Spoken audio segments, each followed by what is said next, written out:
Good afternoon and welcome to the Takeup. Today we have episode 101, Design Red Flags.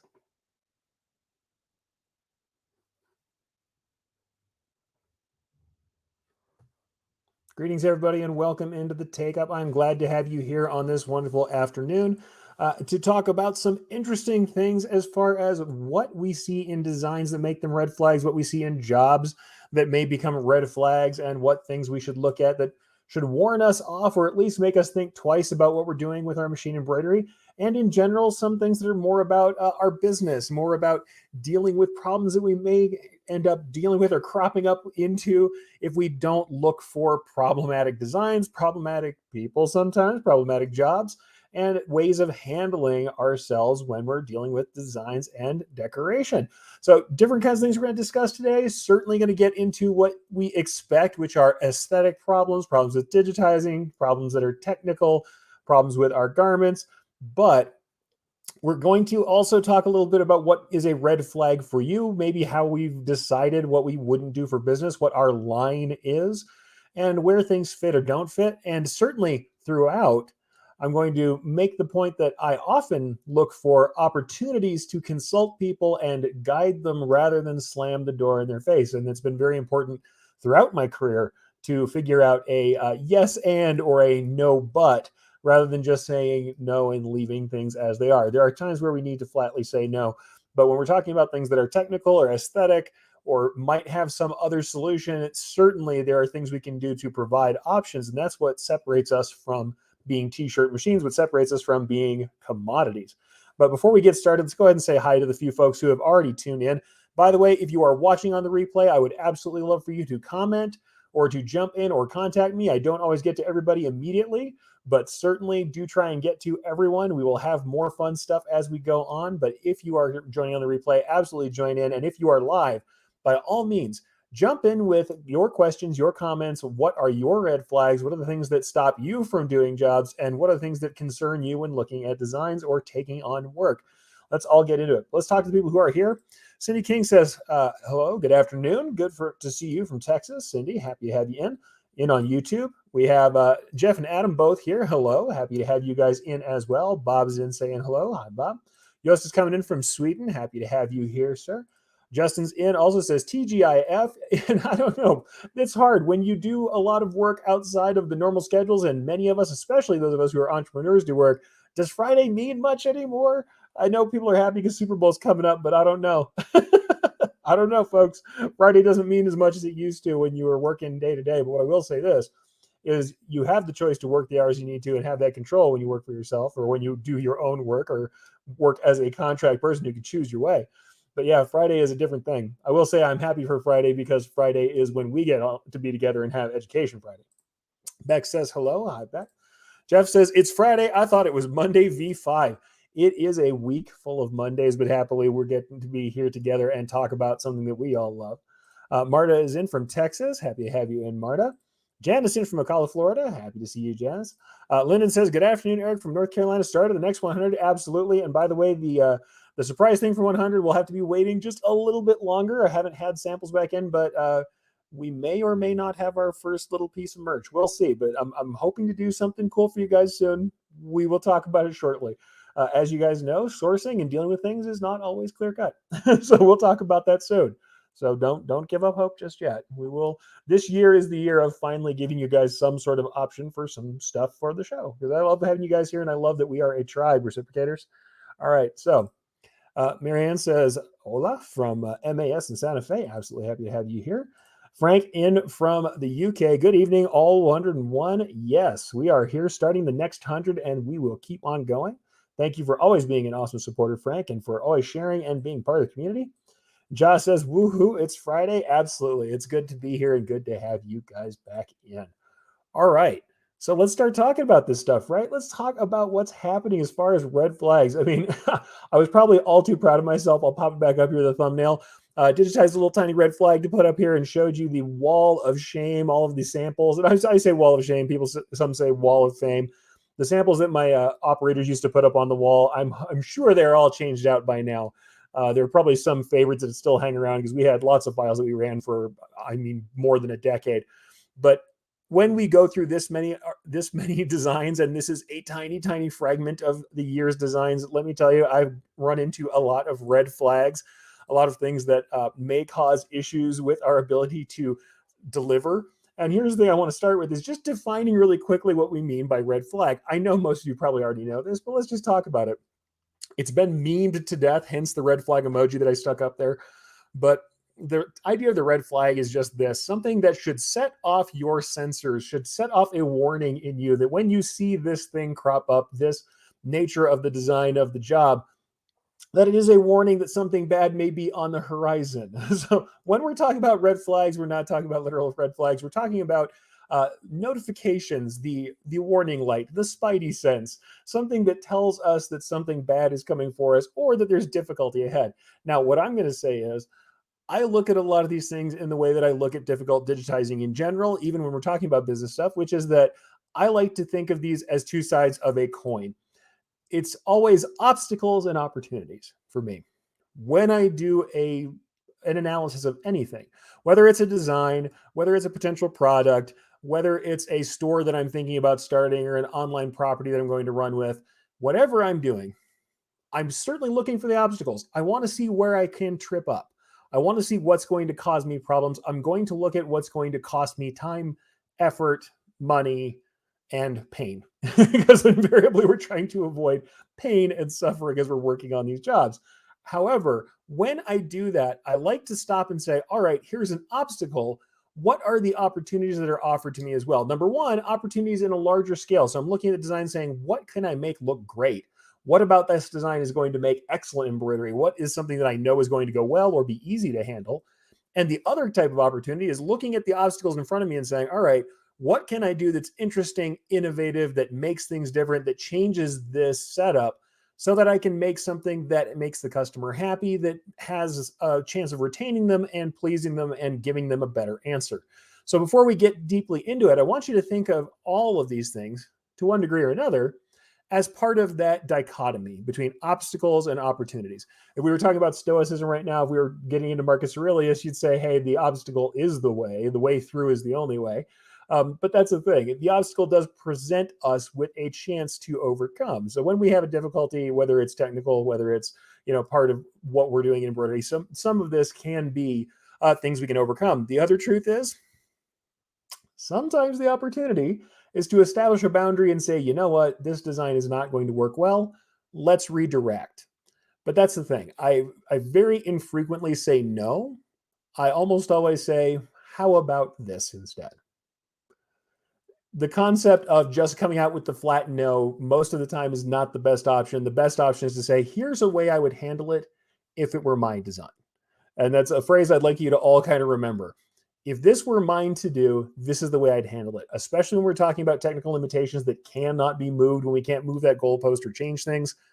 I often go with that phrase. If this were mine to do, because remember, you're the expert. They're coming to you because you're an apparel decorator or an embroiderer or someone who's making something, not them. If they didn't need you, they wouldn't come to you for the work. If it were my piece, if it were my artwork, if it were my logo, this is what I would do. I mean, certainly you could use that to excuse just not doing hard work. But the truth of the matter is, we often enter into these situations where the work isn't ideally suited for our process, ideally suited particularly for embroidery. And in order to please someone, we may find ourselves dealing with these questions and saying, no, though I see what you're looking for, it's not the best example of what we can do with embroidery. We can do this, however, and despite the fact that I love embroidery deeply, it may be a good time to go to a different kind of decoration medium. These are all things we have to deal with. So we got a couple comments in. I'm just going to jump in and see what people are saying here. Number one, Clara says, good afternoon. Nice to see you again. Nice to see you too. John's in. 101 and counting. Happy Friday. Happy to see you in. Marianne says, a red flag to me is when they say they have 15 shirts in silk and they want them like yesterday. That can be the red flag. If you don't have the production capacity to do what someone wants you to do, it can be very tempting to take the job. But let me tell you this. You will 100% be more likely to have future work from someone that you turn away or that you find another resource for than someone that you tell you can get the job done, that you say yes to, and then can't get the job done. And I'm not saying I haven't done it. I'm not saying I don't do it concurrently. There are times where I've said yes to things that I don't have time for because I want to help someone. But you're going to find that over time, especially when we're talking about delivering on goods, some goods that's transactional, someone is paid for, if you can't get them done in time, that is the first thing they're going to reach for when there's a problem. Much better by far if you don't have the ability or the capacity to find them someone else. Yes, it may mean turning jobs away or having someone else go with that job and not come back. That can be the case. If you don't have the capacity for that job, then that's fine. If you are not ready to do the job, you're not ready to do the job. Or if you don't have the throughput, the ability to get the job done in time, you don't have that. If we are honest with ourselves about that, the chances of them coming back to you, let's say they don't have the best experience with these other folks or they don't like how they deal, but you were honest and helped them out and got them to where they need to go, much better option than saying yes and failing through. You're going to have times where it doesn't work out. You're going to have times where you overpromise. This is real. This is real life. We are not going to be perfect. But by far, being the person who offered the solution, that makes you someone who's a consultant. We'll talk about that again as we go through this. That makes you a consultant. That makes you someone who provides answers. And you are more valuable than you are as a commodity in that way. Barb says, good afternoon. Happy to have you in. Hi. And Jan says, hi there. Yep, finding other resources is an option. Yeah, be the person who gets them to the resource, gets them to the solution. I can't tell you how many times I have helped someone go somewhere else to another shop. And when something was closer to my wheelhouse, especially when we've discussed specific kinds of processes that I wasn't involved in. And also, I'll tell you this, I've been in multi-decoration shops. The shops that I worked in throughout my career were multi-decoration, one-stop shops. Everything from signage to screen printing to embroidery to sublimation, all in one house. And I've done a little bit of all of it. I've laid out signs. I put graphics on cars. I've done graphics on windows. Not a ton. Embroidery is still my primary by far, but I've done a little bit of everything. And the truth of the matter is sometimes it makes more sense to send someone to a specialist that does the thing that even though you do it, they do it better, or they do it cheaper, they do it faster, or they have the capacity you don't currently. And you have people who will return to you because you are a fair dealer and because you helped them get where they need to go. And the funny thing is, I can't tell you how many times I've had somebody where I send them off for, especially things that aren't part of my core, like you send them off to do signage somewhere else, you send them off, or for smaller orders. We would say, all right, here's a boutique shop that has single heads because I was in a larger shop that did more multi-head work. Send them off to a boutique shop to do a single head piece. But when they have tens of pieces again, they come back to me when they don't have the single boutique order. They have to do tens or hundreds of pieces. Now I'm doing that order, or I developed a relationship with the single head shop so that they send me their large overflow work and I can send them the small boutique work that takes more individual attention. There are ways in which we can say no, but open that up to a further discussion and to have given them a customer service experience that makes them feel like we are good to work with. Doesn't mean we get the money immediately.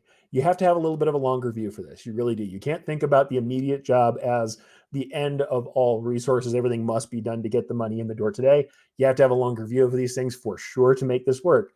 But if we treat everything like there's a possibility of people coming back, it is going to be better. And frankly, even when it's gone, let's say not ideally, someone decides to leave because they found someone who's cheaper, better, whatever. The exit from my shop was always something that was fairly decent. Unless they were being nasty human beings, the exit is usually fairly open-handed. Hand over the digitized files, not everything in the world, not do a bunch of work for them for free, but hand over the bare DST, the digitized files. They can run it themselves. Let them go with their samples to the next shop and say, you know what, I hope you do well. When and if you find that you need work from me again, I'd love to have you come back. By the time they're asking for their files, the likelihood is they're not going to be ameliorated by anything you're going to do. They're not going to be pleased by what you're going to say anyway. And if they really are convinced they want to go somewhere else, especially when it's something about budget, let them go, let them have the experience of somebody else. If they like that experience better, fine. They're not part of your clientele generally. If they come back, great. If they're absolutely critical, you can try and help them out or do whatever you can. But I will say that once you start discounting, especially if you do a large discount for somebody, they're going to keep coming back to you to try and get that discount every time or ask for that discount repeatedly. You have to be very clear about your communications, but certainly when people say no, and whether this is technical red flags or business red flags, when people flatly say no and just shut the door, it's much less likely to get them back or for them to have anything good to say about working with you.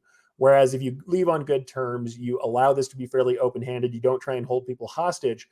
When the experience somewhere else doesn't line up, they may come back, or you may not want them back in the first place, but at least they don't have anything terrible to say about you. They're not blasting you somewhere on social media. So it's worthwhile to think about that, though. That's not all of what we're talking about today.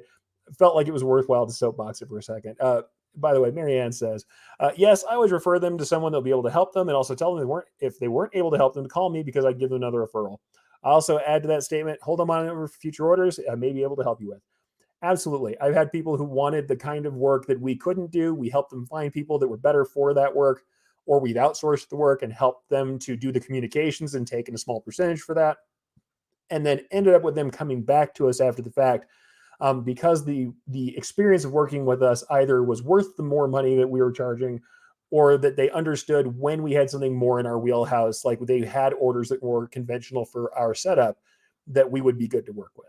So worthwhile thing to think about. It's not that you can't take jobs that aren't fully in your core, but there are reasons why you may hand people off, and it's always a good practice to do so with an even tone and an open hand, and to think about what that experience is as well, because there's no reason, especially let's say they're leaving and they're never coming back, and take that as a given. Would you like them to leave with a bad taste in their mouth, or would you like them to leave at the very least with a neutral feeling of someone who is decent and open-handed and didn't try anything weird with them on the way out? I mean, that's the thing. It's easy to get hurt, but the truth of the matter is we have to take that into account and say, maintain what I like to call a positive business neutral tone.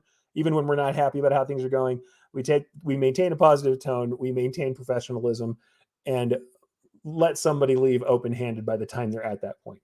In any case, let's get into the actual meat of this thing. First of all, I do have a few things on the links list that are kind of tertiarily related. Some of the stuff is not available in links that I'm going to show today. Let's go ahead and throw the links list up so you can have a go at it if you like. There are some articles that might be interesting here. Unfortunately, the links list is not showing good previews of them, but because we're going to talk about some technical stuff, we're going to talk a little bit about blending. So that article about blends that I have in there, I am showing today. So I'll throw it in there in case you want to talk about that, because there's some discussion about blending I'd like to do. Certainly, there's some other things I'm going to be showing you, but another one of the articles that's here is Mistakes Masterclass from Images, and this talks about communications and how to both repair and handle mistakes before they happen. There's also one about commercial digitizing, and this is something that's on our end about efficiency and communicating messages, because there's something about what makes commercial promotional apparel important, and we're going to talk a little bit about that. Then we have a couple of other things, one from MrXDitch.com through Digitizing Truths that has a really important thing for us to discuss in it. And then, of course, there's just links to DAX Kansas City, because that's coming up, and I'm going to be talking about classes that I'm going to do. So that's on the links list. It'll be in the comments for you, but for sure it's on screen now if you want to catch that links list. Not all of that is going to be what we're talking about today, but certainly it is worthwhile for us to go ahead and have some of that reference material. And I know some of you guys like to read stuff later on down the road, so I like to provide that where I can. So there you are in the comments now if you are listening live. Otherwise, you'll catch it in the descriptions later. So let's start out with this again. So we talked about the red flags. What is the red flag? It's just a notification that something could be going wrong. Something might not be working out for us. And I'm going to talk about the top 3 kind of red flags that I see with people. Thing is, these red flags don't mean we don't do work. It means we should watch out for how much work we're going to do generally. So when we talk about designs themselves, what do I think of as difficult? What do I think of as being problematic for embroidery? That's the first thing I'm going to talk about. Because what happened this week is I had somebody come to me wanting to discuss a logo, and they showed me some renditions of the logo that were done by other people, and were saying, hey, the digitizer can't get a hold of it. It's not working out. Nothing that I do makes the customer happy. And by the way, this is already starting to be a red flag for me. Though I'm not going to say there's no time that I've ever taken over when someone's had multiple digitizers and couldn't get it. I have absolutely been on the bad end of someone on their 3rd or 4th digitizer not happy with a design, and I've managed to make something happen that worked for them. Mostly, truthfully, because of communication. I'm going to say this repeatedly. Communication is critical. Part of the reason that happens isn't always because I was technically better at working on the design, mostly because I talked to them about what was important and talk about the interpretation and arrive at a compromise that they liked. That's often what the case is. However, there have had some times where I've been on the other end of cleaning up some work someone else did. However, In the case that I was talking about recently, someone showed me a design, said, here's all these things that are going wrong with it, and it's not going to work out. They don't like it. Nothing we do is working out. We've had multiple people take a stab at it, and it's not making the customer happy. First red flag on that one is that we haven't discussed with the customer what was wrong with the designer, what might be problematic, what might need work. And the thing I want to discuss about this in general is not just these top technical problems, which we'll get to, but that we have expectations. Both we and the customer have expectations of what embroidery can do, and we need to think about what that is. Embroidery is not printing. It is not ink. Will never be ink. And I'm actually going to show you a bit of one of my slide decks from one of my classes to discuss this. But really huge in all of this is that we have to have deep communication with the customer about what's important to them and what's going on when we notice one of these red flags. So we're going to talk about that again in a minute, but we have to discuss the design and arrive at something that will solve the problem that they are trying to solve, will make them happy both with the aesthetic look of the piece and technically how it's going to run on the garment intended. And we have to do that before we start really digitizing. We have to have some concept of that. It means that we may have to have samples. We may have to show them what is possible. We may have to discuss and have examples of some of these difficult problems that you can run into and what can and can't be done. This might be something we have to discuss with them and show them ahead of time. Because as I've often said, and I always say, I would kind of lean in and say, hey, no customers here, right? Customers aren't great with vision all the time, so we have to show them actual examples. They don't always know what they're looking for or the problems. The other way to say that is if they were technical experts in embroidery or in apparel decoration, they wouldn't need us to do the work. We are here to consult them and to help them in the process of understanding what they can get and what is possible, what is reasonable, and what we can do for them. We're here to guide them. They shouldn't need to know this. If someone is coming to you and they have deep knowledge of embroidery, you might have a hard time because they're going to want to backseat drive your process. But sometimes that can be okay. I've had some good interactions with people who do that, but still, it can be a thing to work through. But yeah, like I said, one of these things about the red flags, the top aesthetic and technical difficulties, is that these are not things that should be deal breakers. These are things we should look for when we're dealing with design. But I'm going to talk about this particular one. So these aesthetic and technical difficulties we can run into, they can be both that we're not going to be able to achieve the look that the person wants. We're not going to be able to directly interpret, or not say interpret, directly convert the art as is, the art in its current format, the art in its current layout, and have it come out to be the best embroidery it can be. Why do I say aesthetic and technical? Because they really are the same thing. These are two sides of the same coin, very, very much like I've said before. These are going to be the same thing. When we're talking about trying to arrive at a certain look, some of the issues are technical. There are the physical limitations of embroidery, of thread, of needles, of our process that really cannot be altered to some degree. Certainly, can we use smaller threads? Yes. We use 60 weight thread, 75 weight thread. Can we use thinner needles? Yes. Can we use toppings? Yes. Can we employ all manner of different materials or styles or printing or other things to make things happen with our embroidery? Surely we can. Mostly we still understand that certain things are somewhat immutable. There is always going to be a floor, a smallest size text we can run. There's always going to be a smallest level of detail we can achieve and have it come out well. And we're also always trying to achieve a balance between the way the garment feels, how difficult it is to embroider, lacking thread breaks, being efficient on the machine, and the aesthetic and how it looks, how the design is representing what the customer brings in. So these are the things we're dealing with. And that, like I said, that comes into the realm of embroidery expectations. We'll talk about that in a minute, certainly. But what I'm going to first discuss is just some of the top three things that we run into. And these are they. The first three that I find people having the most trouble with are color blending. We'll talk about that, gradients especially, but not always gradients. And I'm going to show you where that can be a little misleading to see someone create gradients. I know that I have people point at one of the gradients I've made, the one that's in the article I shared, and point at other people and say, yes, you can, when the truth of the matter is what they were doing was different and they couldn't do what I did in that particular piece. And I'll tell you why. The other thing would be dense detail, very small detail in very small areas, especially when there are thinly packed details and the lines are finer than thread and the areas are not very open. So we're dealing with a lot of detail in a small space. We are going to have to reduce detail. And the other one is tiny text. Text that is just too small to embroider legibly in the colors and stitches that someone would want. So Even if we can go down to straight stitch text, we know that light straight stitch text on dark garments is going to provide us with a very broken, stitchy appearance, a dotted line appearance not everybody's happy with.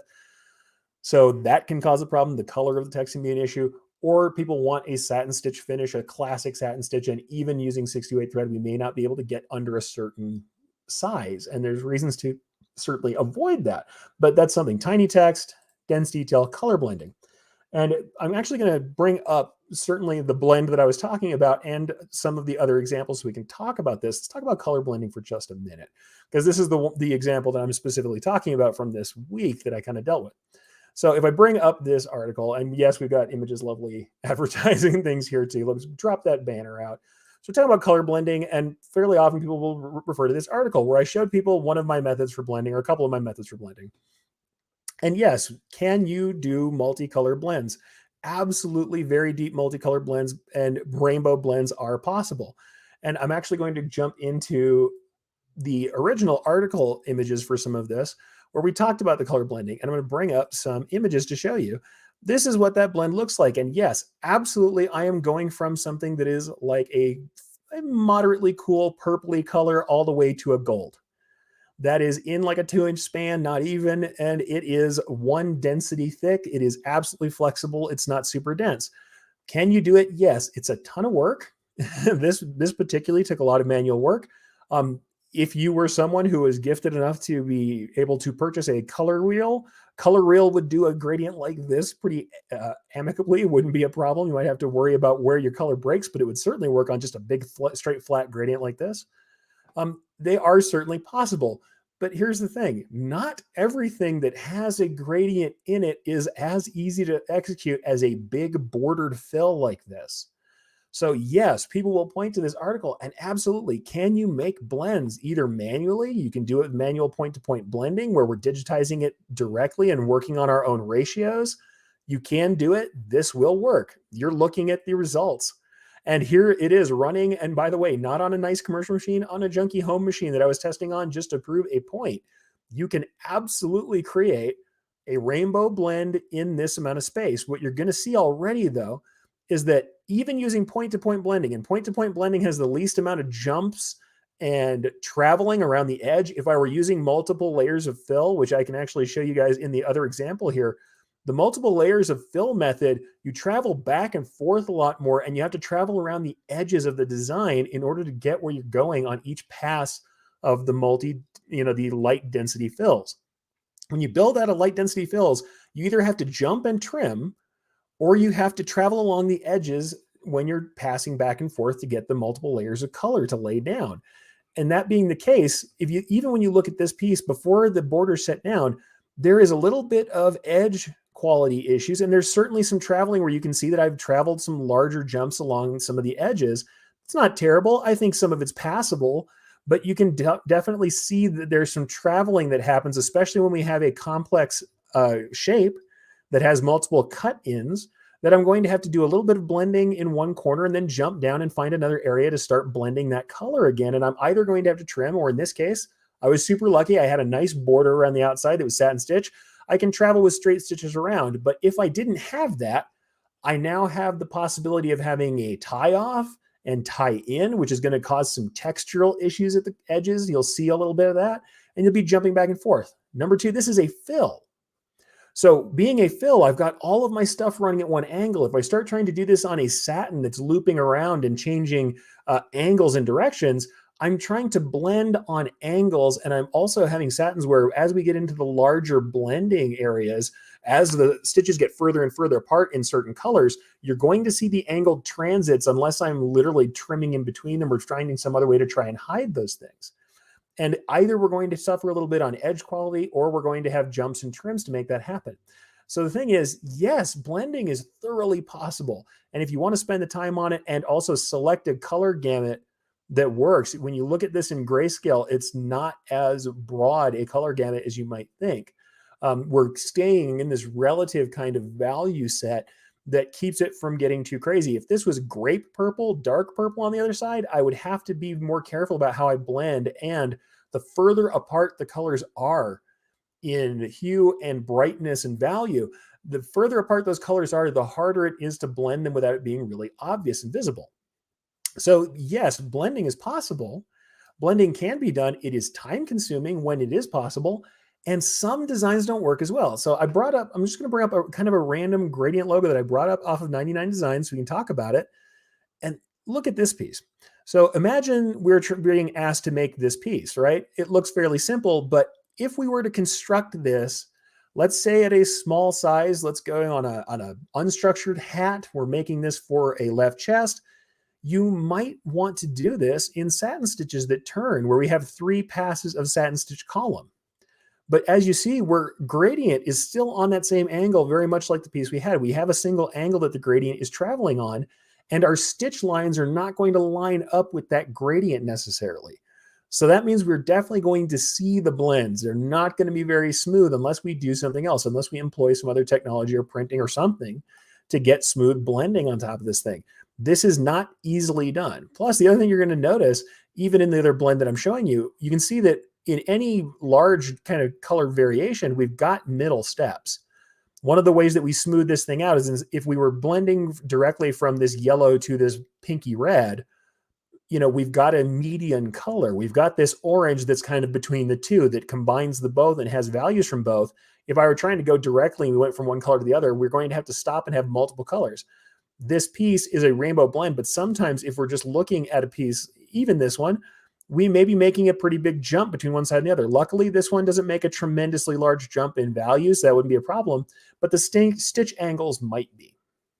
So just because something's possible doesn't always mean it's going to be easy. And especially, let's say they take this piece now and they're going to do a very small piece like a collar tip. Let's say we're doing a very small bug on a sleeve. Let's say we're doing a small tag style design that's going to go on, say, a knit cap. Suddenly, I'm dealing with a very different world than a big flat fill.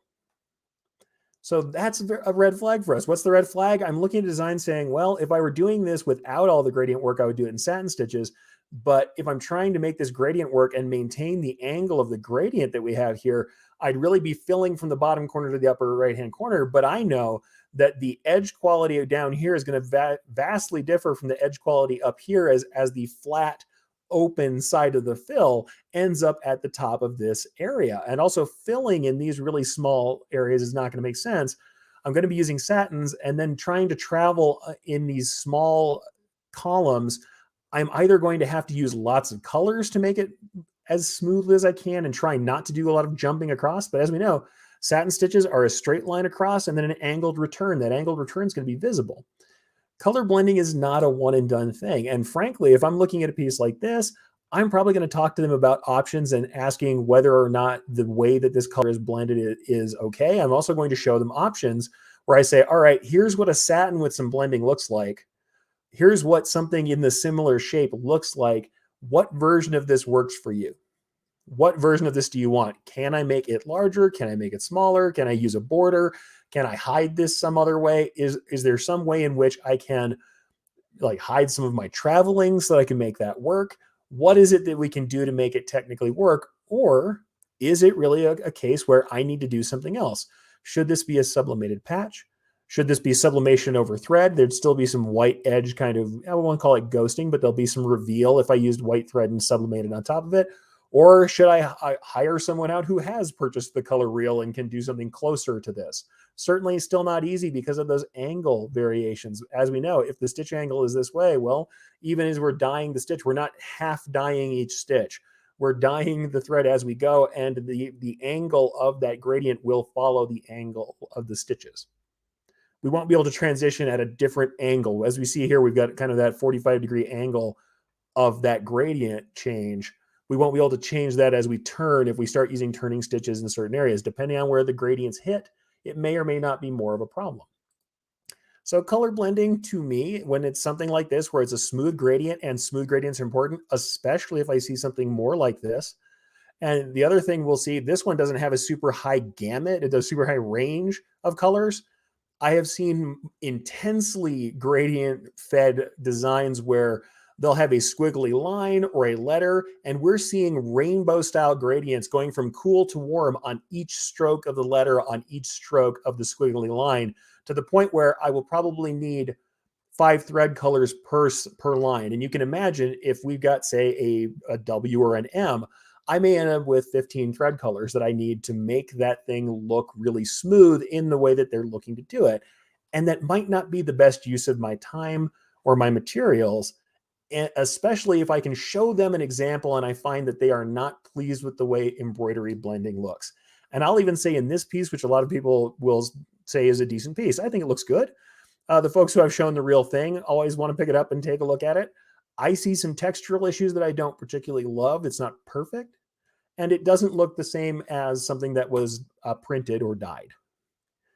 If you wanted ultimate smoothness and no visibility of that version, you just want the texture of thread, I would be looking for something else. Or I'd be looking, if you don't care about the texture of thread, I'd be looking at other decoration options, especially when we start having shape issues that might make it more difficult. So like I said, it's not that it's impossible. And in fact, I think it looks quite nice. I don't think that's a bad piece at all. It turned out well, but I do see some little textural chatter that I might work harder on in my next rendition if I were to keep editing it. And when we're looking at it on the machine, I think it turned out pretty decently. As it's running, you can see this direct, unedited, piece of this thing. Certainly the travel stitches, I didn't bother with trying to hide them up here because I knew I could get away with it. But the textural issues that are there, it still looks like embroidery. There are still areas here where I probably could have tried to get this color selection where this was a little smoother. You still see a little bit of striping. It's very minor, especially at any distance. But at the same time, if you have a customer who is starting to turn down designs, they are now 3 digitizers deep. What you may find out is the customer is becoming more and more intransigent, less likely to change or adapt as you get through the process. It's a different matter to a degree when you start doing something like this, where we're going from like a deep red orange down at the bottom to a gold. This only takes 3 colors and we're getting a fairly smooth blend out of it. It looks like a singular fill, and this is done with multiple layers of fill. That's not a big problem, but that also has a super low gamut. When we start doing multiple rainbow blends on different angles, now we have something where this is probably a red flag we need to discuss with the customer. There may be changes here to make this thing look the best it can be. I think that one of the things to remember is no matter how we handle this, our goal is the best embroidered piece. And the best embroidered piece may not be a direct representation of the art that we were brought. We have to take that into account and say, here's the collaboration between you and I, where we discuss that, right? Where we work that out. So it's just one of those things. It's not always going to be a one-to-one translation. And in fact, I don't think embroidery ever is a one-to-one translation. And frankly, I'm going to go ahead and bring up the slide deck that I was talking about earlier, because I think that's really where we're at. I'm going to talk about embroidery expectations and say, to a degree, this is really where we're having issues, right? This is what kind of problems we're having. We're having expectations of the medium that may or may not make a lot of sense, right? So let's go ahead and throw this all the way into presentation mode so we can see this a little bit better. I'll drop myself down to the corner. So expectations of embroidery, right? This is part of what I teach when I've taught digitizing. If you're seeing me do a discussion on digitizing, this will be in there in some fashion or another. And there'll be some portion of this when I'm talking at DAX about digitizing first design, because I'd like people to be able to figure this stuff out ahead of time, that we have to mitigate the expectations of our medium. And I'll actually just, I'll drop myself out for a second so you can see that. Mitigating expectations of our medium is what we do. The thing is, it's both the expectations of our client when they're looking at their art, what they think that they can get out of the art, and our expectations of what is possible to do in our embroidery that we're trying to handle here, right? And it depends on how you're trying to deal with it. But certainly, you have to address these expectations on the lead end in order to get where you really want to get with your customers. I think that's just something that has to happen. But communication is really key here. But the first thing, like I always tell people, thread is not ink. Embroidery is an art of interpretation, not reproduction. If we're making our best embroidery, the likelihood is it won't look like the print that we're being brought. We have to ask questions. We have to discuss with people. And that's another red flag, big red flag. If the customer does not ask questions or respond to us and is ultra vague, there are customers who just want something done and want somebody to handle it. I'm not going to say that there aren't. Some customers do just want you to handle the piece and they're looking to pay to get it out of their hair. But if someone flatly just doesn't know what they want and they're super vague, I have seen that go wrong so many times. If you just say, yup, I'll deliver. They say, I trust you. You're cool. You know what looks good. Show them examples anyway. Show them examples anyway and see if it's really cool. Say, well, this is what I think looks cool. The fun version is that I used to do this with colors all the time. I would have somebody tell me, I don't know, pick a color, whatever you think look good. And I would then pick a wild color and say, okay, well, I kind of like this right now. What do you think? And they're like, well, no, not that. Something that looks good. And I'm like, all right, you have an opinion. Let's get closer to your opinion. That's the joke version of it is like, okay, I'm going to pick hot pink, hunter safety orange, safety green, fluorescent yellow, or something with a gradient, with a variegation in it, stripes, zebra stripe. That's what I'm going to do. Does that sound good for you for your text? No? Okay. You have an opinion. You can certainly say, pick a color out of the logo set. I like something in a dark blue. We can go further than that, but I like to have people lock those selections down. But certainly when we're talking about the way we're going to interpret a piece of art and when it's troublesome, like the gradients, we should show them what the limitations make the gradients look like. Say, here's what a gradient like yours should look like in embroidery. This is normal. Is this okay or not? Do you like this or not? Or do we have to find another way to handle it? And actually, I'll say that we'll discuss that again, but certainly there are multiple ways to handle it. The thing is, it still matters what the customer is going to think, so they won't look at your piece and not accept it. And especially because there's a high level of effort in digitizing conventional gradients that don't use any other technology. That's a high level of effort on the digitizer's side. It's a high level of effort in running it and threading it compared to the reply that we're getting from them, the return on it, because most embroiderers are charging by stitch count. They're usually not charging for threading or color numbers, when it's not like color counts like you would with screen print. Because we're doing it that way, it means that we're not going to be necessarily getting another higher surcharge unless we specifically put a surcharge on designs like that. We're not necessarily getting more. We're putting in more effort for the same stitch count back out. That can be difficult. That can be problematic. So we absolutely need to think about what we're doing and what that kind of outlay is for us. We cannot just take it on faith that we're actually making the money we're going to make, and that we're making sense out of it. And actually, I'm going to go ahead and bring up Lisa's comment real quick here before we get going. Sounds like a lot of communication, something to keep in mind when we hire a digitizer. Absolutely.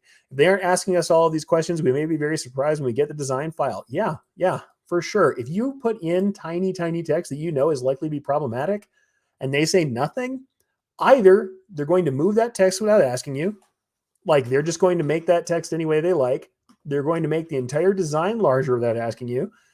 Or they're going to try and render it in a way that is not really going to work, and there's going to be difficulties. You're not going to like the result that you eventually get. That's the likelihood. Let's get back to the slideshow just for a second. So thread is not ink. Embroidery is an art of interpretation, not reproduction. We have to repeat that to ourselves all the time. Our goal as proper decorators, especially as embroiderers, should be creating the best embroidered result possible. That's our goal. The best embroidered result may not be a direct representation of the art, and it often is not. It's often an interpretation that takes the art into the best possible version it can be for embroidery. So that's a big part of it. We need to remember that. Embroidery is an art of interpretation, not reproduction.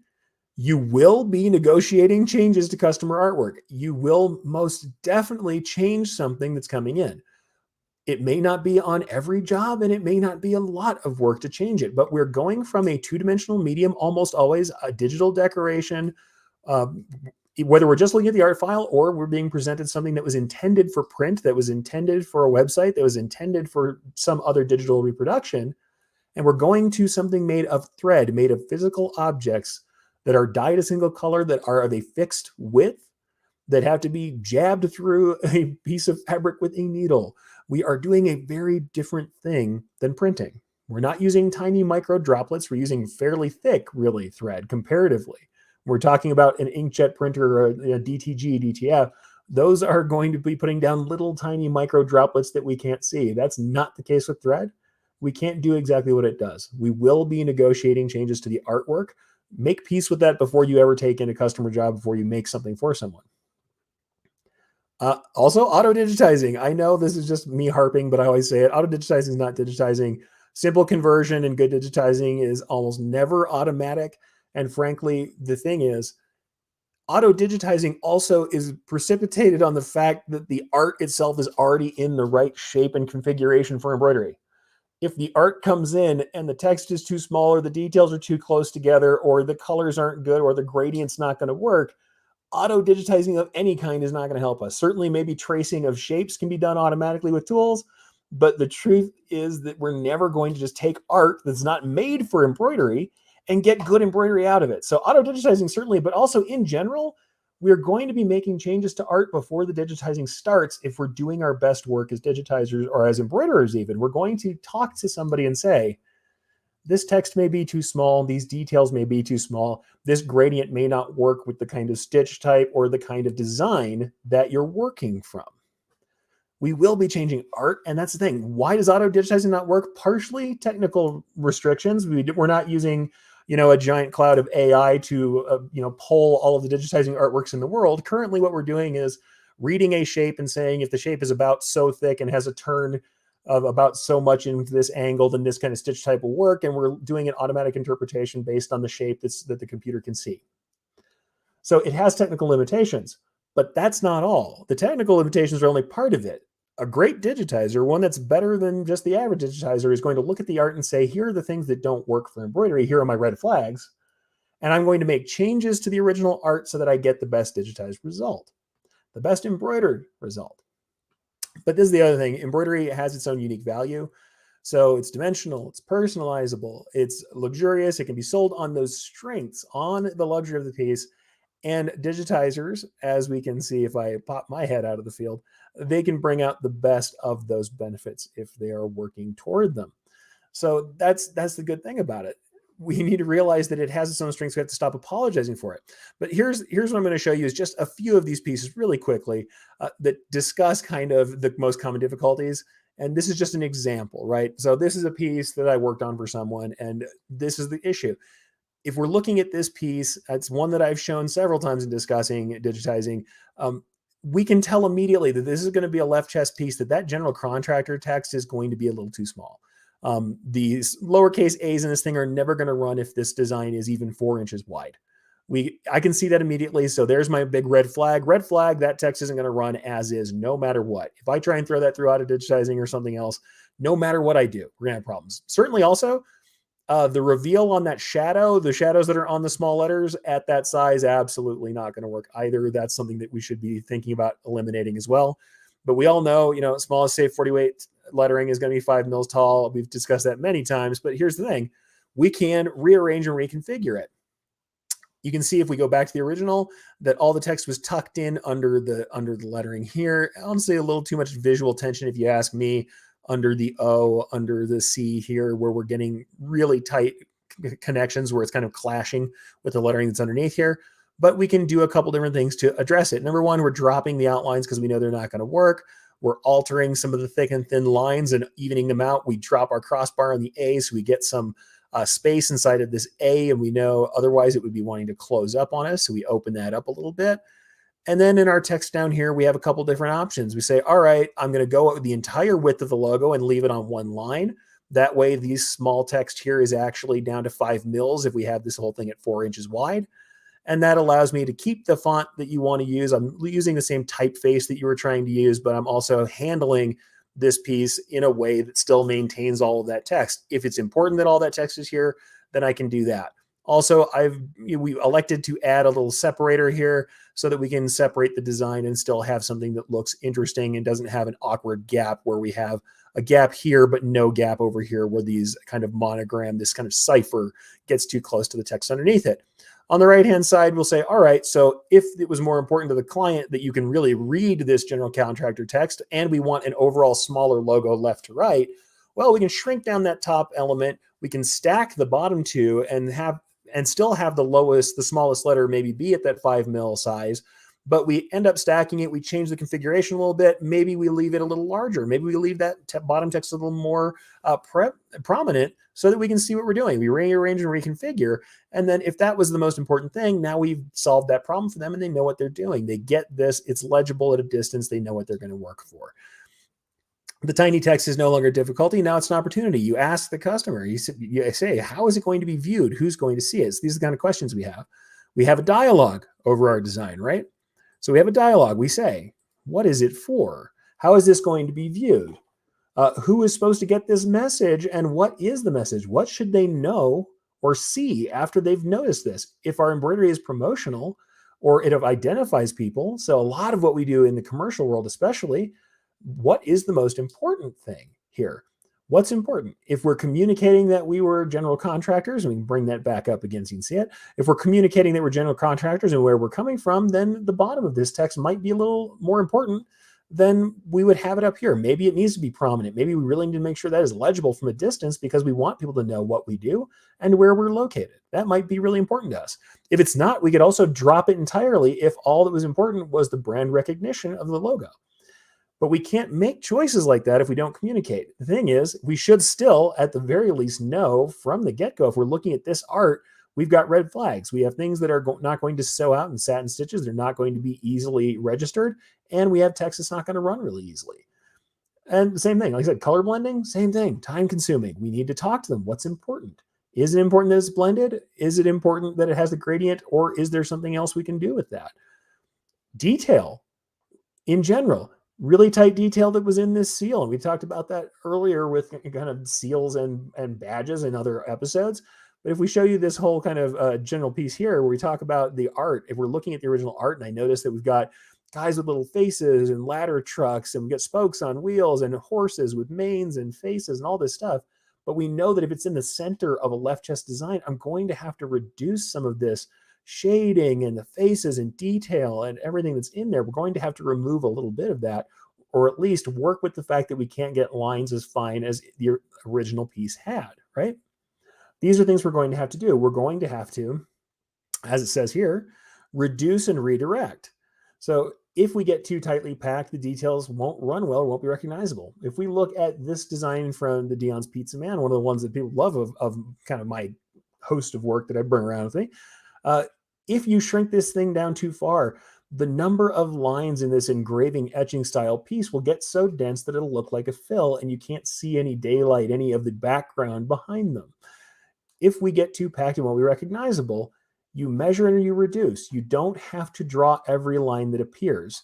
You want the sensation, the feeling of the thing, not to just reproduce everything that's there. You measure between them and you reduce, you open up detail. And that's one of those things you can't really justify unless you know what you're working with, what the sizes are, and what's important. On the left side here is a piece that was brought to me from another digitizer. Like I said, sometimes I've been brought pieces. This one was done with some auto digitizing involved. Also, they tried to make satin stitches out of all the text in the Great Seal of New Mexico. Do I have everything that exists in the real Great Seal? Absolutely not. Does this look a lot better on the right-hand side than the piece on the left?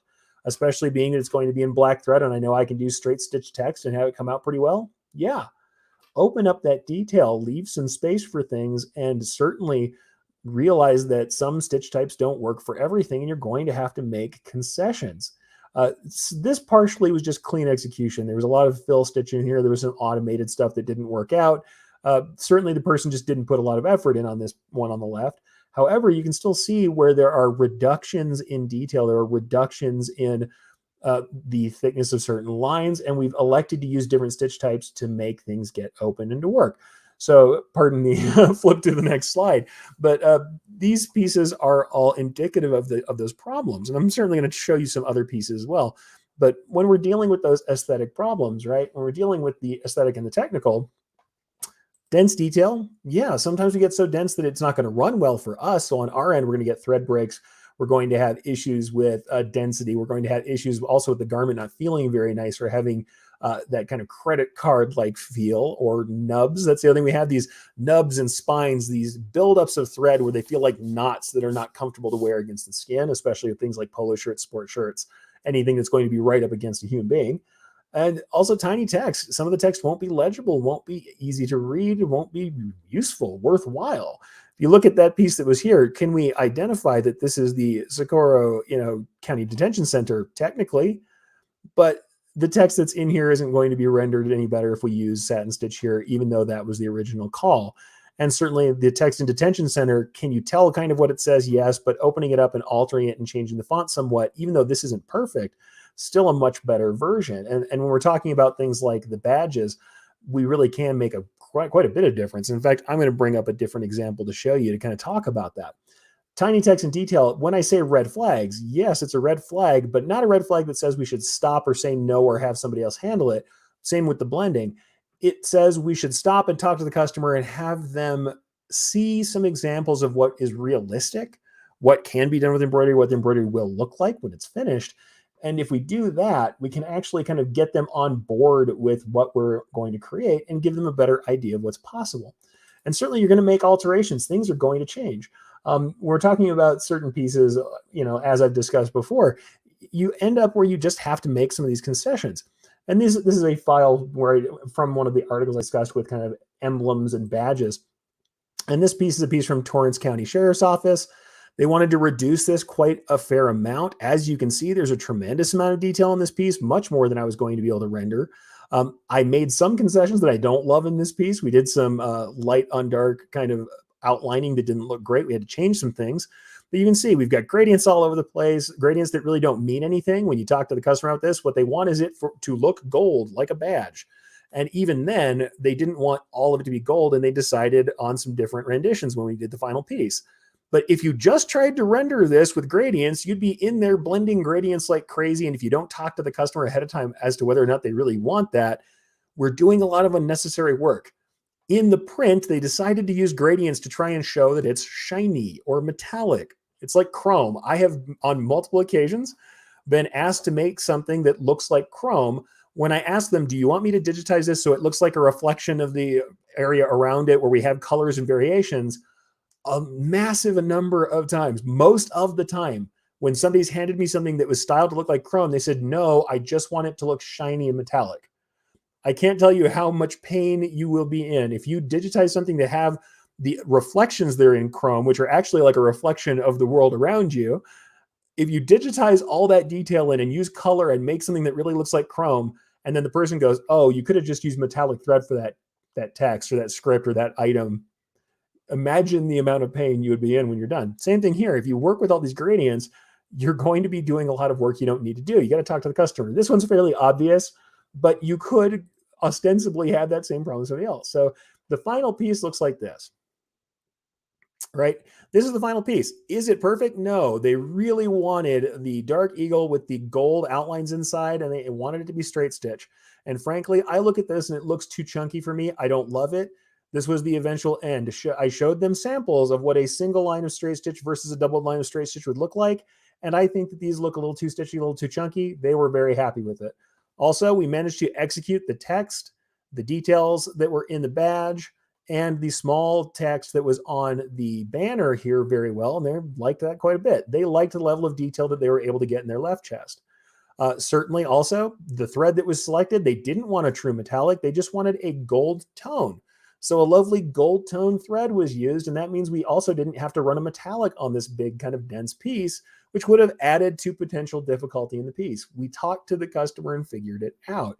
But that's the thing. When we look at something like this, we go into our art and I'm seeing that it says Crescit Eundo inside of this banner that's in the center of a badge. And when I measure it, even at the largest size we might be using it, we have 1.75 millimeters. I'm sub 2 millimeters on this text. The likelihood that I'm getting clean satin stitch text out of this, even if I'm using 60-weight thread, is pretty low. It's not going to look like you might want it to, and trying to bloody-mindedly go through with straight or satin stitch text is probably not going to help. Or trying to achieve this exact font with serifs on the E's, probably not a great call. Trying to put serifs into this may not be the best way for you to handle your time. It's not going to be very visible, and at any distance will disappear. But in talking to them, they very much wanted to make sure that text was still visible. So what do we end up doing? Straight stitch text in a block style. It is still visible. You still can read. Crescit Eundo is there. Is it perfect? No. Does it look great? Maybe not the best, but at sub 2 millimeters, not too bad. Sub 2 millimeter text or 2 millimeter text is slightly larger than they originally intended, run together a little bit without a lot of spacing, but it still looks like text. It's still legible as the thing that was intended. And certainly as we look at the rest of the text that was in the piece, we've managed pretty well to get all the rest of it done. Though I will say this, we look at the art for this again. If we look at the state of New Mexico text, do you see how thin the strokes are on the N? The N and the W in New Mexico, if we tried to render this font, the top and bottom strokes on the E, incredibly thin, not going to work for satin stitch whatsoever. If you look at what I eventually did with the piece, it is absolutely not done that way. It is definitely not the same. It is done like this. Full satins, the thickness is the same, roughly the same between the middle stroke of the end, that kind of angled stroke, and the vertical stroke. Same thing with the E. They are thinner, but they are not as thin as in the art. The thing is, it is legible. It looks good. It runs well as a satin stitch, and it maintains quality over the general space. Is it perfect? No. Does it solve the problem? Yes, it does, and I think it does it pretty well. So that's the thing. We have to work with the expectations and show the customer what they can actually expect from the piece. Somewhat similar here with the Sandoval County piece that I have here. If we look at the overall piece, we can bring this up, and this is the art for the original Sandoval County piece. And you can see that it was definitely reduced. If we're looking at this piece on this side, am I going to get the facial expressions on the people inside of the covered wagon? No. Are we going to get the full face on this conquistador? No, very much not likely. What we're going to have is this kind of sad little L, backward L for his nose. The thing is, when we run the final piece, it's going to look fine. It's going to look good at its finished size. And is it perfect? No. Does it do its job amicably as something that's, sub, 2 inches tall? Yes, it's doing pretty well at 2 inches tall. It's not bad. And I believe it's a little bit less than 2 inches tall. Is it perfect? No. Does it actually maintain the look? Do we get the small A's that were there in the original piece? Very close to it. Is it perfect? Absolutely not. We're dropping crossbars. We're changing thicknesses. We're doing what we have to do for the embroidery to run well and for it to be both visible and identifiable as the original piece. But part of that is also in communicating with the customer and helping them to understand what's going to look good for embroidery. So that's really our work. That's what we're trying to do. And that, I think a lot of what we end up doing is apologizing for embroidery when we don't have to. That's part of the issue. So let's go ahead and grab a couple of comments. We're going to talk about some of that stuff real quickly. Certainly, Jarita says, late but interesting. Glad to hear that. Daryl says, love that term in art of interpretation. Yeah, no, embroidery is interpretation, not replication. And I think print, don't get me wrong, because I know you do awesome screen printing, and a lot of people do. I know that there's still art changes that have to be done for print. I think they're maybe less restrictive than embroidery. I think it's fair to say that, but I know that there's still changes to be done. You have to work with that. Cindy says, do you use 60 weight for the tiny text? On that text, no, that was 40 weight thread. All of that was 40 weight thread. I'm going to admit that in most of the work I did, we stuck with 40 weight thread for quite a long time. It was only later on in my career that we decided to start running 60. And especially early on in my career, the first machines I ran on were 6 needle machines. Later on, we had 9s. Eventually, by the time we got up above that, we were running 15 needle machines. Then we can keep a couple needles ready for that 15, on that 15 for 60 weight thread. Then it made a lot more sense and we jumped more on the bandwagon. But earlier on, I had to do the best I could with 40 weight for most everything. Aaron says, great subject. I feel like I learned by failure. We all do. You should be. That's the way to go. You haven't failed unless you've given up. Number one, failure is not fatal unless you decide it is. But yeah, failing is one of the best ways we can learn. And honestly, it teaches us quicker than anything to do something that doesn't work out. And Mike, absolutely. The brain can fill in the rest of the detail if it's missing from the embroidery. It will. Also remember, things would be viewed from 3 to 6 feet away, mostly. Like I said earlier, when we're talking about those questions, we ask our customers, how is it going to be seen? Like, who's getting the message? What should they see? And, what is it for? How is it going to be seen by who, where, and how far away is something we should think about. What's important? So those are certainly things to look for. Absolutely. And it's just one of those things to work with. Mike says, if I know it's supposed to say a certain word or look like a certain animal, it's amazing what my head will do. Same with my kids' artwork. Same with theirs. There are certain things where we interview a customer and they say, no, it's important. Same thing like the text on that banner. They're like, nope, I want to see it. I want to see that text as best you can. And I did my best. Turned out okay. Is it perfect? No, it does not look like the print. It's not going to look like the print. But it does look good. It looks okay. And it looks good for embroidery. And honestly, I think it's a decently done piece. Is it everything you could ever wish? I don't love the outlines in the eagles. It bothers me when I show it to you guys. But at the same time, it is something to say like, hey, the customer loved it. We discussed what was possible. I showed them examples of what the embroidery would look like under their direction of what they wanted. And that's what we worked on. That's how it turned out. So that's just how it is. Lisa says, I have a hard time remembering to change to 60 weight thread, so I keep digitizing the work with 40 weight. Here's the other reason I always kind of think of 40 weight first. especially now working for the stuff we do with Brilliance, I'm frequently going to be releasing the thing that I've worked on to someone who can do whatever they want with it. Most people, most embroiderers, if you ever digitize for anybody else, or if somebody's going to have something reproduced by somebody else, they are most likely going to use 40 weight for everything. At least that's going to be the best assumption to make, is that they have 40 weight on their machines. And honestly, if you're releasing stock designs that may be used by anyone, including the home market, most of the time you're going to see 40 weight thread as the standard. That is what embroidery thread you can grab. Let's say this: if I go to Walmart and I look for embroidery thread on the rack of, whatever Coates and Clark is sitting back there, and I grab a spool, 40 weight thread is most likely what I'm going to get. If I look for embroidery thread, that's going to be the default. So working from that default, I think, is useful. And for most design work, I think it's sufficient. Working towards 60 weight only, can we do it? Yeah, it would be a specialty thing. And I'd say when I've created assets for 60 weight, I name the file something that has 60 weight, or the font is named something, or there's direct instructions saying, if you are going to use this font, this file at this size, use this thread, use this needle. You have to be very specific with it. Now, if we're doing it for ourselves, absolutely we can. And I've used a lot of 60 weight, and I've used even 70 weight, 5 weight thread to make some really cool stuff. But the other thing is, we have to realize that with the textures of our garments, with the design that we're working over, if we're working details into a design like something where there's a banner and text on top, the thinner our thread is, the more likely we're going to have some bad interactions with texture. The thinner, especially if not the thread, the thinner our satin stitches are, the more likely they're going to sink into texture, or either in the design underneath them or in the garment. I've had some issues where we do awesome 60 weight work for dress shirts, or really small work for dress shirts or lab coats or something that's fairly smooth. And then someone puts it on some sort of light knit that has some ribbing or texture to it, or piqué or basket weave. And then suddenly I have entire letters or strokes of letters that are being swallowed by the vertical ribbing of the garment. We can use stabilizer toppers to help out with that stuff. But certainly it is more likely to be swallowed by fuzz or texture or knits or something else in the design when they're smaller. So the finer the work we do is, the more likelihood we can have some interactions that are poor with texture or other parts of the thread. So that's a red flag for me. Super fine detail. It's something that I want to talk to a customer about. We can do 60 weight thread, and especially on smooth garments or patches and emblems, super good reason to use 60 weight for fine detail.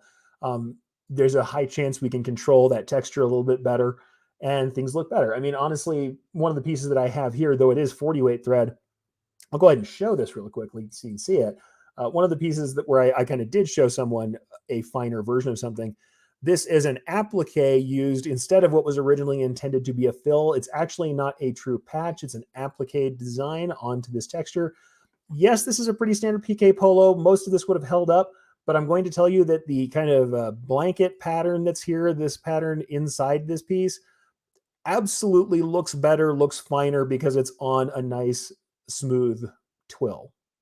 This nice smooth poly twill patch is a very great receiver for fine straight stitch detail and small text. It's going to be more forgiving of these lines and keep them a little more even than if I did the same thing on even over a white fill. The angle of the fill, wherever this circle finally does hit the same angle of the fill that's underneath it, there's a chance for it to sink in a little bit or be buried somewhat. It's going to look better on top of this smooth material than it would look on top of either fill, or let's say that it was going directly on a white garment. I might still recommend, if the garment had texture, maybe not so little as this. In fact, I wouldn't do it probably on a piqué polo like this. This probably isn't enough texture to cause it to break up too much. But if the person who I'm dealing with, if the customer is incredibly picky about textures, is incredibly picky about small detail, there's a high chance that I'm going to say, let's go ahead and do applique anyway. Let's do something that's badge-alike. In this case, it was fully sewn on with a complete covered satin edge, so it doesn't have a free edge like a patch that might be heat sealed on or stitched on. This was more of an applique than a patch. But let's do something like this so that I can really control that fine detail and give you small text and fine lines and have it turn out the way you want it. There are ways to kind of just increase our level of control in this case. So that's, like I said, it certainly depends on what we're dealing with, but that's why we have to communicate with the customers so much. So like I said, those are some of those red flags, at least as far as the aesthetic and technical. The red flags for me often come with those first kind of things. Color blending or things that have a really high color gamut and shading, they're going to take longer. So as someone who's digitizing, if I'm doing something that's super photographic, or if I have to do a super detailed color gradient blend, I'm going to look at that and say that may be something I need to look at because there might be too much effort for the return. Super dense details, I'm going to have to talk to the customer and say, let's lighten them up. Here are the things that are going to work and not going to work. Or let's say detail that doesn't work for the stitch type involved. If I have lines that are so thin they can't be executed in satin, then I may have to discuss that with them. Super tiny text, I'm going to talk to them about what's important. Can it be dropped, altered? Can I change the layout? Can I change the configuration in the art? And I'm going to show them that configuration change in the art before I digitize, if at all possible. If at all possible. Because as we all know, especially if we're doing custom lettering, we're digitizing every letter. And we don't have, it's not a small selection of letters, it's something larger, something longer that has lots of glyphs in it. There's a chance that I'm going to be redoing some piece of it for different sizes. If we make a massively different size rendition, I need to know before I get to the digitizing stage. Otherwise, I'm wasting a lot of time. So do that in the art first certainly can help. So we're managing embroidery expectations, both our own expectations, because I think sometimes we get down on our own work when what we're really dealing with are just the natural expectations of what embroidery is. I mean, you wouldn't be angry at a stone statue for not being colored like a painting. It is stone. It looks like it looks unless you paint it yourself. It is what it is. The medium is what it is. You're not angry at it that it doesn't have the same kind of detail as something else, that it doesn't have brush strokes. It's stone. You're not angry necessarily at a printed object that it doesn't look like, a sculpted object. You're not angry at a printed object that doesn't have brush strokes, or you're going to add them on yourself. There are details that are part of the medium that are not something we'd be upset about. Embroidery has limitations. Everything has limitations. You shouldn't be angry at sublimation that you can't do it on a black garment. It is what it is. And you're going to tell the customer, no, I can't sublimate it on black. Well, you're probably going to tell the customer satin stitch 2mm letters are probably going to be a problem for you most times. So communication is critical, but part of that is also the complete customer interview. We have to talk to them about it. We have to have a dialogue about those designs when we see red flags, and we should be asking those questions. Like I said, what is it for? Who's supposed to get this message? Who's going to see it? Where are they going to see it? What should they know or see when they've seen it? What's the most important to them? And what's the most important to you? What do you need to communicate? What's the most important? What identifies you? What of this design makes the most difference to you, to your branding, so that you can decide on what things can slide a little bit when embroidery won't do it. Now, briefly, we're well into bonus time. We're not maybe into official bonus time as far as the Takeup's concerned, but I do want to talk about a little bit of the business red flags, the other kinds of red flags we have with business. Some of these are pretty obvious, but I think we don't think about them all the time in the same way. Because I've had people, like I said, this week, I was talking to people about what designs I've turned down. So what is it that I've turned down in my life? The first thing I'll say is certainly there's a lot of discussion about politics right now. I'm not going to come down on a side politically and tell you what politics I agree with or don't agree with. For me, the only things I've turned down on that scale, if I think something is outwardly hateful or violent or awful, or it represents something that is hateful, violent, awful, that is against somebody's freedom and rights and that does not take them into account, I won't do that. That's where I draw a line morally. If something I find literally immoral is being brought into the shop, I may say no. I try to leave most politics on the table and let people have their way, because this is the thing. I think that we're kind of like the press. Most of the time, as long as something is not hateful, vitriolic, or damaging, in my opinion, I'm going to try and kind of let, most of the normal thing. Like I've done a lot of local politics, and as long as I don't absolutely think that there's something horrible about what's being said, then most of that I'm going to do. If it's elect Joe whoever, or elect Bob whoever, or elect Betty whoever, or elect Jane whoever, it doesn't matter to me. Whoever that is, I'm probably going to do that job and not feel too poorly about it, unless something is just horrific. But if it's something that's outwardly promoting violence, hatred, racism, sexism, whatever, if it's something awful, then I'm not doing it. That's usually my line. Doesn't have to be your line. What you should do is think about what aligns with your politics. But for me, there's a bunch of lines on the business side that have nothing to do with that. Usually that's what they're asking me. And in fact, what it's usually saying is, hey, what is too filthy, too dirty, too political for you? That's usually the question. I'll be honest, in the shop that I worked at, the one that I did the most work at is not my shop.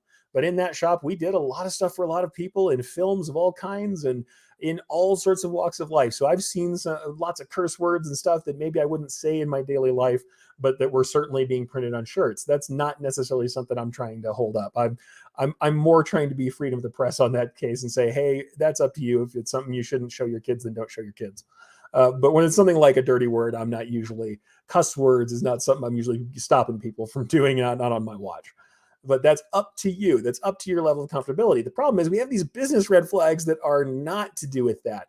As much as people usually are talking about content with me when they ask me what I won't do, for me, a lot of what I won't do is just about things that don't fit with the business. Certainly, the other one that we talk about is copyright. I'm not going to go heavily into copyright. I am not your lawyer. We've actually interviewed lawyers on Two Reeler Guys. Gordon Firemark, if you look up the Two Reeler Guys episode where he talks about copyright, he does a lot of work with that to tell you what you can and can't do and what violates and doesn't. My rule has always just been if the design is using the recognition of something else that doesn't belong to the customer in order to be important, if it wouldn't be worthwhile or nobody would want it without the property that they're referencing, chances are they're probably violating in some degree, and I may or may not want to do it. So, and there are certain brands that are litigious that you just won't see me touch, because I have lived through cease and desists where we had to stop doing stuff or got in trouble for stuff that people brought us that we didn't know was copyright. So that's certainly that. But the thing is, a lot of the business red flags have nothing to do with any of that. It's not about political or moral liabilities that we're concerned about. A lot of them have to do with what makes sense for your business. And the biggest one is this, and it's super hard sometimes to avoid: the uneven ratio of effort to reward. The blending stuff we talked about earlier, super detailed designs, are one of the times when this can be a problem. If you're digitizing yourself, you need to take into account how much time, how much effort, and if your design isn't super efficient, or if it really does take a tremendous amount of time to execute, or if you're doing multimedia, you have to look at the ratio of effort to reward and make sure that you are understanding the time you're taking, the materials you put into something, and how much you're getting paid. I cannot tell you how many times people do what I kind of lovingly call art projects. Why do I have scare quotes? Why do I have some quotes on art projects? We all love what we're doing enough to take on jobs that are not profitable, but are interesting or help us grow creatively. They can be worthwhile. If you take on what I like to call an art project, a job that is not profitable, but allows you to stretch your abilities or lets you learn something, you should talk to the customer about it and let them know, I'm taking on a job. I'm charging you this amount because I'm learning something. I am, for my own reasons, doing a thing that is more difficult, more time consuming, costs more than it probably should. If we repeat this kind of work, I'm going to have to charge more, and I'm engaging in this because I want to do an art project. I want to do something that stretches my abilities. And you may want to look for other kinds of compensation, like promotions from them, or the ability to show this work or enter it into contests, or whatever it is that makes you happy that you did the work. You have to be careful, however, not to just become interested in pieces. If you're in business, you're a commercial embroiderer, becoming interested in pieces and working on them because it's something that kind of tickles your creative fancy but doesn't pay you can be dangerous if you do too much of it. The other thing that happens is we don't always show the work that feeds us. We show the kind of work that we find impressive. So something I'm certainly guilty of, I show blending and super detailed work and giant jacket backs when those are probably not actually the most profitable. The ratio of effort to reward is probably lower than a standard left chest design, text drops, naming, things like that are a little less flashy, a little less impressive. And when I'm consistently courting that kind of work, I may not actually be making the kind of money I want to unless I'm careful and really paying attention to it. So we have to kind of watch that. Watch for the uneven ratio of effort to reward. The other thing is, this doesn't have to be in the design phase. If you're doing fulfillment, if you're packaging for someone, if you're prepping for, let's say, a team sport or a club and you're doing individual packaging and individual care on garments, if you're labeling for everybody, if you are driving things around town and doing drop-offs, if you're doing a bunch of customer contact or emailing back and forth or lead and design work in just making those initial agreements, if we're not careful, we can definitely get into that kind of negative valley where we're definitely putting in more effort than the reward we're getting back out. And we don't want to do that over time. It can happen. We shouldn't blame ourselves for it. We should be clear, though, as much as we can, especially when we're taking on the art project, when we know we're taking on something that is creative but not lucrative. that we prepare our customer for that knowledge. Like, I'm doing this because I think I can. I have some things I might have struggled with. My time may be later. My delivery time may be later than usual. That's why I'm going to take it on for this price. But if we continue doing this kind of work, it will cost X amount, and write that discount in on your invoice if you take that on. Or honestly, even if you want to take these on and you know that you really can't afford that time and there's no other benefit to you, price it out correctly. Show them what it costs to do an art project. Show them what it costs to do a massive multimedia crazy design. The chances are you may not get to do that work. Then it's on you if you want to do the work anyway and take it on for yourself. But if you do so, be clear with a customer that is not to be expected of every job you do. Ask me how I know. Ask me how I know this is the truth, because I have often done work where we've relied on the fact that other work had better margins that we could do crazy creative work. Sometimes it's worthwhile. If that's what feeds your soul, then do it. Make it clear to the customer that it's not something to be expected all the time, and that there will be other concessions, which may be things like saying, all right, but I'm going to do it in between other jobs, and you get it at this price, but I'm not going to be on a steady deadline because it's going to take more work for me to do, more time for me to do, or with the understanding that there's some other recompense for doing the art project that's beyond what you're usually going to get in pay. Other things to look for, business red flags for me, vague answers. Like I said earlier, a customer who doesn't make decisions is just looking for trouble. Customer who doesn't make decisions is more likely than almost any customer, in my opinion, to reject things at the end of the process, or to claim that they hadn't seen or approved something that's done, even if they said, go ahead and go forward, even though I didn't approve it. Saying I don't need to approve something is not an approval on art. They need to approve it. I wouldn't take something that wasn't approved unless I was very sure of the relationship with the client. And honestly, I'm still not happy with that.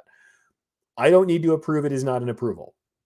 Only an approval can be registered as complete approval, as actually correct and right for your business and real and solid if someone looks and approves. And even then, I'm going to tell you, people will do a 3-stage approval and miss something that they don't like and still claim that it is something you should have shown them after they've seen it and signed off on it 3 times. So certainly someone who's not doing any kind of approval or giving you vague answers. It's lovely when someone gives you creative leeway, when someone says, I trust your judgment, I'd like to see something. Even when you're doing that, limit how much work you do before you show them or include them in on the process. Make sure that you're stopping at a proper interval, or if you have a question that you absolutely need answered, ask them before you get too far in. It is especially hard after you've done a tremendous amount of digitizing to refocus when there's something like basic to the design, like the entire color scheme or the entire scale of the piece, that has to be changed. It's very hard to do after a certain point.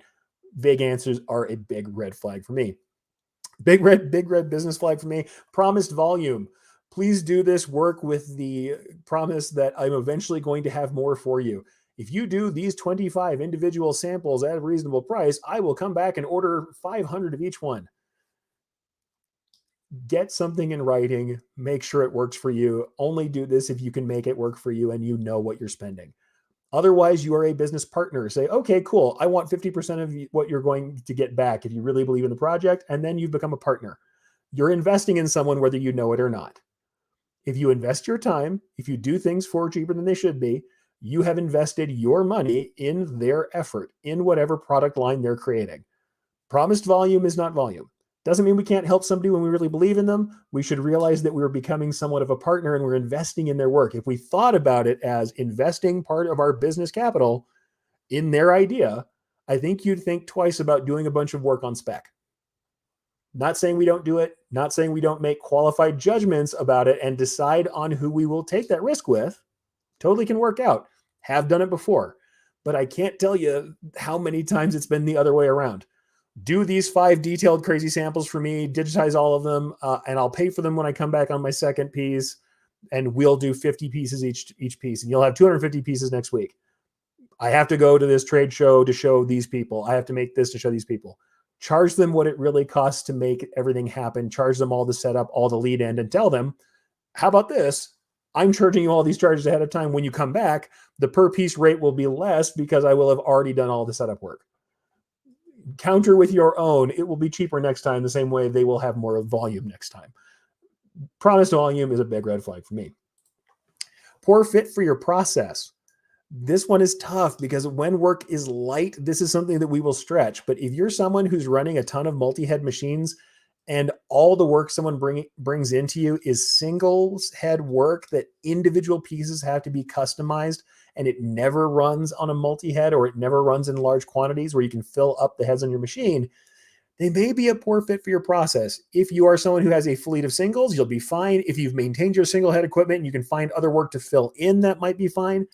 But if you're a large business that does volume contract work, super detailed, individually customized pieces might not work for you. Same thing on the other side. If you're someone with a single head machine and someone's bringing you 1,000-piece work that really belongs on a multi-head, you may have a hard time making that work for your costs or competing with other people. And it may just be a matter of time before they find a cheaper version of this work to get done, before they find their own contractor. This can be something we source out. Like I said earlier, this can be something where we have a symbiotic relationship with somebody who has a process that works better for us. It can also be a poor fit for the process in as much as the decoration style. Somebody's got something that is really photographic and makes more sense as a printed piece than it does as embroidery. It's big photographic going on light materials. Yes, they may have come to us and we are primarily embroiderers. It may make a lot more sense as a print of some kind. If we don't have the kind of print, or we can't do a transfer, we don't do heat press, we don't have some other viability to do it, it makes more sense to have them sent to somebody else and do a referral and try and build a kind of a dream team of people who refer to us, that we refer to, and maybe we can get some remuneration there for doing the work of the communication with the customer, of bringing them in and bringing them around. Poor fit for your process, definitely a business red flag. So in general, what I try and kind of get through to everybody is that these shouldn't be showstoppers. They should be warning lights. They should let you know that something down the road we may run into, we might have a problem if we don't take care, if we don't avoid it before it gets here. So like I said, red flags, yes, not showstoppers. Let's grab a couple of comments before we finish up here. So let's see. Janice says, great info. I'm not a professional, perfectionist in my own garments. Thanks for the presentation. Absolutely. And even if you are not a pro, even when doing my own work, the other thing I'll tell you is that you can promise away too much of your time and not get, and funny enough, not really give somebody what they need either. They can ask you for more than is reasonable. And if you don't discuss with them what your medium can do, sometimes they're asking you for stuff just because they don't know that it's incredibly difficult. You're putting out all your blood, sweat, and tears is something incredibly hard. And turns out it wasn't really necessary. That's one of the things that kills me, is when we don't talk to people, we don't communicate. You don't know when they've just handed you the rainbow gradient, not because they need that or that's the only way they'll accept the piece, but because they didn't think that it was problematic for you. They don't know what embroidery is like. They don't know what digitizing is. They're not aware. They handed it to you because it's a thing they thought was neat, and they didn't really know that it was a 80-hour commitment you're putting into the pieces that they've asked you for. So a lot of it is about communication, because the people don't know. I mean, this is one thing I always tell somebody. When someone gets angry about what a customer desires, I ask them, I say, all right, customer came to you with this, or someone who you love, who knows that you embroider, comes to you with something and says, do this piece. Can you make this thing? And you look at it and you reasonably think, yes, I can. It's a tremendous amount of work, but I can do it. And I care about this person, or I want to please this customer. And I say yes to it, but it's an immense amount of work. And I ask them, okay, well, did you tell them that? Did you talk to them about that? Did you mitigate that expectation at all? And a good portion of the time, they didn't say anything. They're just angry that someone was, unkind enough to not realize they were causing them all this extra effort. You can't attribute to malice what is equally explained by ignorance, or you shouldn't, at least. Be charitable with people. Assume that they just don't know and that you have to explain it to them. If they tell you, no, this is absolutely what I want, and I don't care if it takes a long time, then we can start talking, if we're commercial, about price. If it's someone we care about, we talk to them about time, or about whether or not this is something we can reasonably do for them. But yeah, even people who aren't professionals run into this all the time. So yeah, by the way, glad, Daryl, that some of this is resonating with you, my friend. Beck says, art projects have gotten me into a ton of trouble in the past. I limit myself these days. Same here. I cannot tell you how many times. I know I say that over and over, but the reason I tell you this stuff isn't because people who are in the business forever don't make these mistakes. I still want to make these mistakes all the time, because if you love the process, then you absolutely want to do these projects. You want to do art projects. You want to stretch. You want to make cool stuff. If you don't want to make cool stuff, you're probably not really in this business anymore. And if it's a craft for you, then you're definitely not in it, because it's not a fun hobby if you don't like it. But at the same time, sometimes we have to stop and go, all right, bang for our buck. Is doing this amount of work to create this gradient, to do super tiny text, to do little tiny details, really what I need to do? Or would a reasonable approximation of this work? Or would another process work? Or would a printed transfer be the right call for this? And that's something we have to ask ourselves. And especially if we're going to advertise it. I remember distinctly a project that we did at one of the shops that I worked at, where we were helping someone make a span of material that was going as a liner for a wedding dress. And we made what was essentially a blue china pattern. It was the person's family china pattern, and we made a bolt of fabric for it. And we did it by sublimating the pattern in pieces about 16 inches at a time, I believe, 16 to 18 inches at a span. And we made a bunch of this material for the inside liner of this wedding dress, so that when she flared the bottom of the dress, you could see the china pattern around the inside of the dress. And we made a fair amount of it. And we were taking all these pictures. We were really excited. And then we stopped and said, I don't really think we want to put this on the website, because though we did it for this person that we like and who we wanted to do this project for, the right call would have been to go to like a website like Spoonflower, or somebody who prints custom fabric in bolts, who has a digital printer that runs this stuff off, on roll stock, and bring that in. That would have been the right call. It would have been a much better option. We didn't have the time to do that. We had to do what we could quickly. We made it happen and it looked awesome. There's no way for us to charge a reasonable amount that you couldn't get a better result from. So if someone's researching that, they shouldn't come to us to do a heat press 16 inches at a time of this piece, because we really couldn't charge enough to make it worthwhile for us to tie up our equipment and do that job all the time. We really should be laying into more equipment. Now, if you decide to do something like that, entirely possible. Look at how much it's going to cost for you to put the right equipment in front of you, and then decide if you want to market into that niche hard enough to pay for the equipment. And even then, look at potentially subbing out that work, subcontracting it while you do your initial run up to get customers. But for us, we realized this is an art project. This is a thing that we loved. We enjoyed it. It taught us a lot about sublimation. We learned how to sublimate multiple times on a span and how to split the design up just the right way to make it happen. But it's not for us. And I've done the same thing. I did a piece of border work for very expensive hotel shower curtains. The outer curtain was done on material that cost about $300+ a yard. And I know that's not scary for people who do home furnishings all the time. For me at the time, that was rough. I wasn't very happy with it. And I did this by multi-hooping. Just like you would on a home machine. I multi-hooped at about I believe I had a 15-inch span on that as well. So 15-inch span, I hooped 9 feet of fabric that way and ran it. When we went to do the job, we absolutely subcontracted to someone who had a machine with a sash frame that was running multi-head, and I redigitized it and redesigned it so that I could hit the repeats between the heads. That's how that actually got done, and ultimately it was subcontracted. It was cool as an art project, but when it became real, we had to do it in a way that made sense for production. And yes, that's a commercial problem, but even as people who are doing things for friends, we should stop and say, if we're in the craft business, or honestly, if you're moving from the craft part of it, something you're doing as a hobby, and you start doing craft table, you start selling at a craft show, you start selling at a local event, you're just dipping your toes into the water of commercial embroidery. Stop and think how much effort is in each piece, and think about the reward. Don't think, what does an embroidered towel from Hobby Lobby cost? What does something that has mass embroidery done at a huge scale cost from Walmart?